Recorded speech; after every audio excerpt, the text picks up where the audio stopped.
This is a fan-generated show. If you'd like to support us, please go to jamieglazov.com. Also, don't forget to subscribe to our new Rumble channel. All your support is greatly appreciated. Hello, ladies and gentlemen. I'm thrilled to announce the release of my new book, Obama's True Legacy: How He Transformed America. There's a reason why Mike Huckabee calls it a ferocious and chilling read. Order it now at Amazon.com or at FrontPageMag.com. Robert Spencer here, and let's talk about the Pope. Pope Francis is one of the most prominent leftists in the world today, and he's been at it again. It turns out, and longtime Christians will find this interesting, that there's a new sin in the world today. You might have thought that pride, anger, lust, sloth, etc., that they covered all the important categories, but now there's a new one. And so those who are fans of Catholic guilt have a new way to feel guilty if they oppose mass migration into their countries. The Pope said that he strongly decried, according to Reuters, he strongly decried the treatment of migrants crossing the Mediterranean Sea to enter Europe. He said there are those who work systematically and with every means to reject migrants. And this, when done with conscience and responsibility, is a grave sin. It's a grave sin, ladies and gentlemen. Now, let me ask you this. Do you really think that the people who oppose large-scale mass migration into Europe, into the United States as well, are really motivated by a kind of lack of charity or racism? The Pope thinks so. The Pope said also on an earlier occasion, he said, it is true, refugees are subdivided. There's first class, second class, skin color. If they come from a developed country or one that is not developed, we are racists. We are racists. And that is bad. Yeah, it's a real quote. It's a real quote. We are racists. We are racists. And that is bad. Now, come on, Pontiff, holiness, whatever. Look, seriously, the problem with mass migration is not racism, and the idea that refugees into Europe are divided by the host countries by race or by skin color or by country of origin. Well, country of origin, they might be classified in some way, or the records show their country of origin, but otherwise there's no restrictions on any, and no such restrictions by race, skin color, origin, anything on the people coming into Europe. The people who oppose mass migration, however, are constantly portrayed as racists. The left does it in the United States. If you want a closed border, if you think that erasing the southern border of the United States was a bad idea, if you think bringing in 8 million people over the last 4 years, and we don't know who they are, we don't know where they've come from, we don't know how many of them are criminals or jihad terrorists or who knows what. If you think, oh, that's a bad idea, it's just because you don't like brown people. You're a nasty white supremacist, racist, you're a neo-Nazi, and you ought to be ashamed of yourself. And of course, this is even more entrenched thinking in Europe, where the Germans especially are absolutely traumatized still by being the villains in World War II.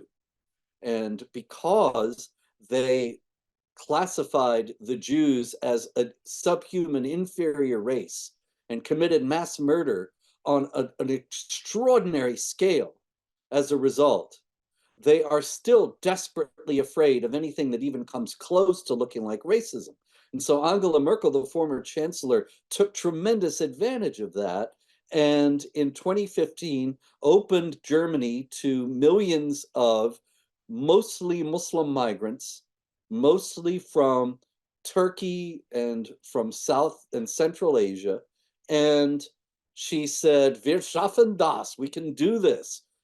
This is something that we should do. This is something that would be virtuous for Germany. And anybody who thinks there's something wrong with this is not just a racist, but is Hitler returned.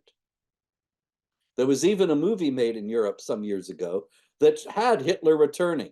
And they had some fellow dressed up as Hitler in his uniform and his hat, and he's actually going around in European cities and waving to people, riding around in an open car, walking around on the street, and people greet him in various ways. It was actually a pretty funny movie until the end. But in the end, it equated Geert Wilders of the Netherlands and others who opposed mass Muslim migration into Europe with Hitler. So that's the kind of thinking that the Pope is working from. But really, is there any room in this thinking for the idea that Europe has a native culture and a native people, and that the native culture and native people have a right to their own homeland, just as we would readily grant about any other people anywhere in the world? And when you're talking about Christians, who the Pope is supposed to be concerned about, do not Christians have an obligation to protect their own families and their own people? And that does not necessarily include welcoming people who are criminals and who are going to endanger their families and their people, welcoming them and thinking that it's their Christian responsibility to bring them in. It doesn't necessarily make any sense. Certainly there's room for welcoming genuine refugees, but when you're talking about this mass flow of migrants, and you're talking about Muslims who are boasting on numerous occasions, the videos are readily available, that they're going to soon be in power. They're going to take over in Britain, in France, in Germany, in Sweden, and elsewhere. When you're talking about people who commit rape on an industrial scale, because in the first place, the British authorities were afraid to be called Islamophobic or racist, so they didn't do anything about these Muslim rape gangs. And the Muslim rape gangs, for their part, thought that it was their perfect right to treat infidel girls and women this way because they were infidel girls and women, because their heads were uncovered, and because the Quran allows for the captives of the right hand, so-called, to be taken and used in this way. And the captives of the right hand, in Islamic theology, it's very clear they are infidel women who are taken as sex slaves or just used in this manner. Now, you have this going on and nobody can talk about it. Everybody in Britain is afraid. A politician a few years back who dared to point out that the gangs were made up of mostly Pakistani men got a lot of trouble for that, lost her job in the shadow cabinet. She was part of the Labour Party that was out of power then and is in power now, but she's not there because she dared to say the truth that they were Pakistanis, but they're not doing it because they're Pakistanis. They're doing it because they're Muslims and Islam says all this is okay, but you're not allowed to talk about that.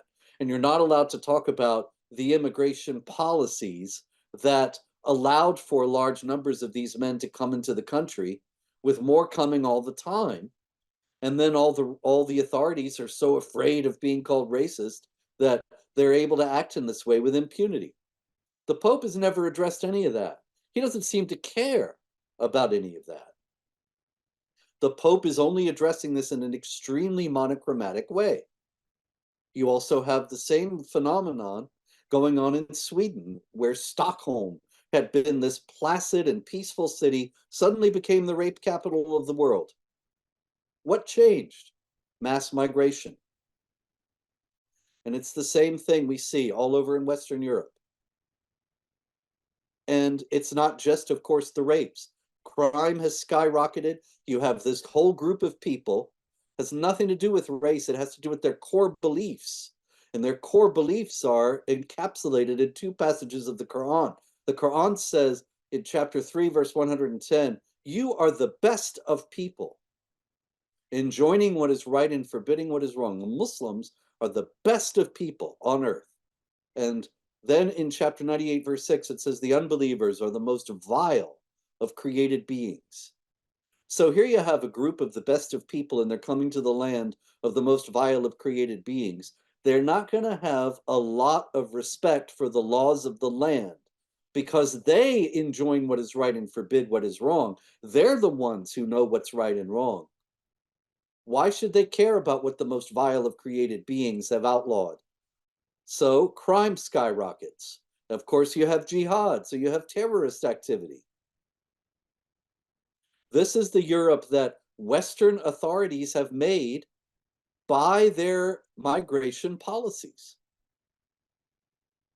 Why can't the Pope speak about Europe's historical identity as a Christian area and the necessity to preserve that, and the necessity to even value that and think that it's something that has some worth? It's extraordinary that he doesn't seem to have any concern for that whatsoever, and is happy to see Europe overwhelmed demographically, such that it looks very likely that within the next few decades, there will be Muslim majorities in some of the major countries in Europe with consequences that we cannot imagine. They will reverberate throughout the world in ways that nobody has thought of at this point. In the first place, imagine a nuclear-armed Islamic Republic of France. Where are those nukes going to be pointed? What are the implications for NATO and for the United States? The Pope doesn't care about any of that. What will happen to the Vatican and to his little walled city inside Rome if Italy is an Islamic state? It doesn't seem as if the Pope has thought this through, but I hope you have. I'm Robert Spencer.